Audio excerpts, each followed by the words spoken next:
SK ചാനലിലേക്ക് സ്വാഗതം. KSR, KER, സർക്കാർ ഉത്തരവുകൾ എന്നിവയുടെ അപ്ഡേഷൻ ലഭിക്കുന്നതിന് വേണ്ടി സിബിച്ചൻ ഗുരുകൾ എന്നുള്ള ചാനൽ ഉടനെ തന്നെ സബ്സ്ക്രൈബ് ചെയ്യുക. കേരള PSC നടത്തുന്ന ഡിപ്പാർട്ട്മെന്റൽ ടെസ്റ്റിന് അപ്ലൈ ചെയ്യുമ്പോൾ അക്കൗണ്ട് ടെസ്റ്റ് ലോവർ മിനിമം യോഗ്യത വേണ്ടവർക്ക് അക്കൗണ്ട് ടെസ്റ്റ് ഹയറും കൂടി എഴുതുന്നത് നല്ലതാണെന്നുള്ള അഭിപ്രായത്തെ സംബന്ധിച്ച് ഒട്ടേറെ പേരുടെ സംശയങ്ങൾക്ക് മറുപടിയാണ് ഈ episode. Account test lower 4 paper, KSR, KMC, introduction, KTC എന്നിങ്ങനെ 4 പേപ്പർ.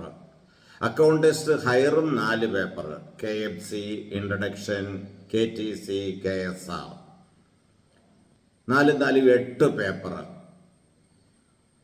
ഹയറിൻ്റെ രണ്ടാമത്തെ പേപ്പറിൽ ഇൻട്രഡക്ഷൻ്റെ കൂടെ ഇന്ത്യൻ കോൺസ്റ്റിറ്റ്യൂഷനും കൂടി അഡീഷണൽ ചേർക്കപ്പെട്ടിട്ടുണ്ട്. അതാണ് ലോവറും ഹയറും തമ്മിലുള്ള വ്യത്യാസം. ഈ ലോവറും ഹയറും എഴുതണമെന്ന് പറയുന്നതിൻ്റെ കാരണം 4 4 8 പേപ്പറാണ്. ആ 4 4 8 പേപ്പറിൽ തുല്യത്തിന് തുല്യം 4 പേപ്പർ പാസ്സായാൽ അക്കൗണ്ട് ടെസ്റ്റ് ലോവറിൻ്റെ സർട്ടിഫിക്കറ്റ് ലഭിക്കുന്നതാണ്. ഉദാഹരണത്തിന് അക്കൗണ്ട് ടെസ്റ്റ് ലോവർ KSRഉം അക്കൗണ്ട് ടെസ്റ്റ് ഹയർ KSRഉം അറ്റൻഡ് ചെയ്യുന്നു. കണ്ടന്റ് എല്ലാം സെയിം ആണ്, സിലബസ് എല്ലാം സെയിം ആണ്. 2 ക്വസ്റ്റ്യൻ പേപ്പർ 2 ദിവസമായിട്ടൊന്ന് പോയി പരീക്ഷ എഴുതണമെന്ന് മാത്രം. ഒന്നുകിൽ ലോവർ ജയിക്കണം, അല്ലെങ്കിൽ ഹയർ ജയിക്കണം, അല്ലെങ്കിൽ രണ്ടും ജയിക്കണം.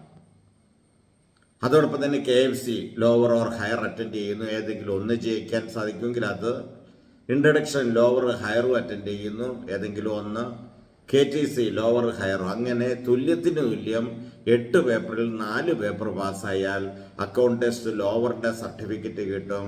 ഡിപ്പാർട്ട്മെൻറ്റ് ടെസ്റ്റിൻ്റെ ആ കടമ്പ വിജയകരമായിട്ട് പൂർത്തിയാക്കാനായിട്ട് സാധിക്കും. ചുരുക്കത്തിൽ PSC ഒരു പേപ്പറിന് 2 ചാൻസ് ഉദ്യോഗാർത്ഥികൾക്ക് നൽകുന്നു. ആ ചാൻസ് തീർച്ചയായിട്ടും ഫസ്റ്റ് ചാൻസിൽ തന്നെ ഉപയോഗപ്പെടുത്താൻ ശ്രമിക്കുക. Thank you.